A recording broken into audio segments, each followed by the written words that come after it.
Hi everyone, welcome back to my channel. आज कुछ informative लेकर आई हूँ। बहुत लोग पूछ रहे थे कि किस तरीके से आप यहाँ क्या कर रही हैं, कोई पढ़ाई करने आई हैं या आप बाहर रह रही हैं या घूमने आई हैं। तो मैं यहाँ पर होकाइडो यूनिवर्सिटी में एज अ गवर्नमेंट स्कॉलर आई हूँ। यहाँ पर मैं एक स्कॉलरशिप पर हूँ जो मुझे गवर्नमेंट से मिली है। आप लोग भी इसके लिए अप्लाई कर सकते हैं। मैं यहाँ होकाइडो यूनिवर्सिटी में मैक्स टीचर ट्रेनिंग प्रोग्राम के अंदर आई हूँ जो कि 18 मंथ्स के लिए है। और जो भी केंद्रीय विद्यालय संगठन में टीचर है, नवोदय विद्यालय में टीचर है और सीबीएसई स्कूल्स में टीचर है, ये उनके लिए मौका है, वो इसे ट्राई कर सकते हैं। और कुछ नया भी है क्योंकि हम लोग पढ़ा रहे हैं, बहुत सालों से हम पढ़ाते हैं, लेकिन हमें जब कुछ ऐसा नया करने का मौका मिलता है जिसमें हमें खुद भी पढ़ने का भी मौका मिल रहा है, कुछ नया सीखने का मौका मिल रहा है, एक नए देश में आके उसके कल्चर को जानने का मौका मिल रहा है, तो ये हमें ज़रूर ट्राई करना चाहिए। और मुझे भी ये मौका मिला जब एम्बेसी ऑफ जापान से एक लेटर आया था।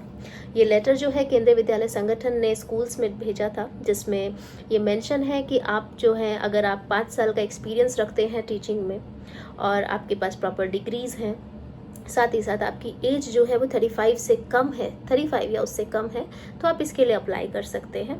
तो हमने इस फॉर्म के लिए अप्लाई किया था और हर साल ये फॉर्म आता है, हर साल ये मौका दिया जाता है कि इंडिया से कुछ बच्चे जो हैं वो जापान आए और जापान में आकर पढ़ाई कर सकते हैं।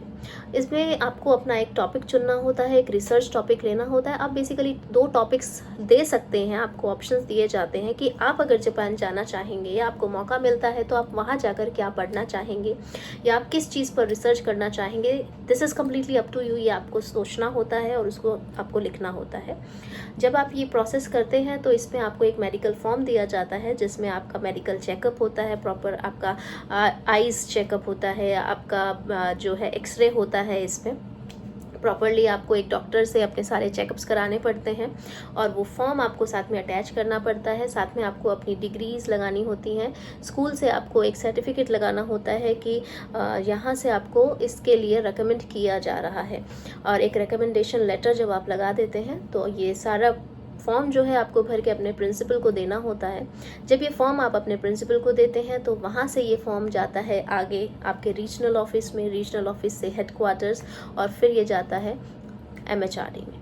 वहाँ से कुछ बच्चों को सेलेक्ट किया जाता है। बेसिकली इसमें जो सिलेक्शन प्रोसेस होता है, इसमें कभी 25 या कभी 26 बच्चे अप्लाई कर सकते हैं।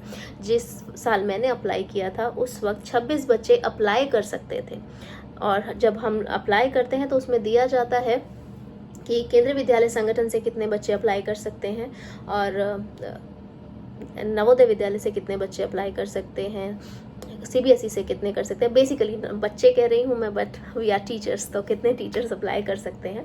जब आप इसके लिए अप्लाई करते हैं, बाद में एक लिस्ट आती है कि कौन कौन इसमें सेलेक्ट हुआ है, कितने लोगों का परफॉर्मेंस सेलेक्ट किया गया है। वो आपकी क्वालिफिकेशन के बेस्ड पे सेलेक्ट किया जाता है। उसमें कोई इस तरीके का नहीं है कि आपको सिलेक्शन प्रोसेस के लिए कोई एग्ज़ाम देना है। एग्ज़ाम इसके बाद होता है।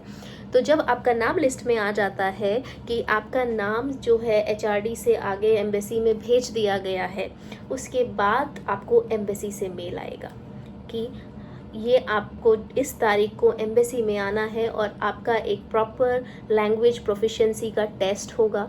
जिस टेस्ट को अगर आप क्लियर करते हैं उसके बाद आगे का प्रोसेस होता है। आगे के प्रोसेस में इंटरव्यू है, स्क्रीनिंग है, आपको वो स्टेप्स क्लियर करने हैं। तब जाके जब आप ये स्टेप्स क्लियर कर देते हैं तो आपको मौका मिलता है ये स्कॉलरशिप ग्रैब करने का।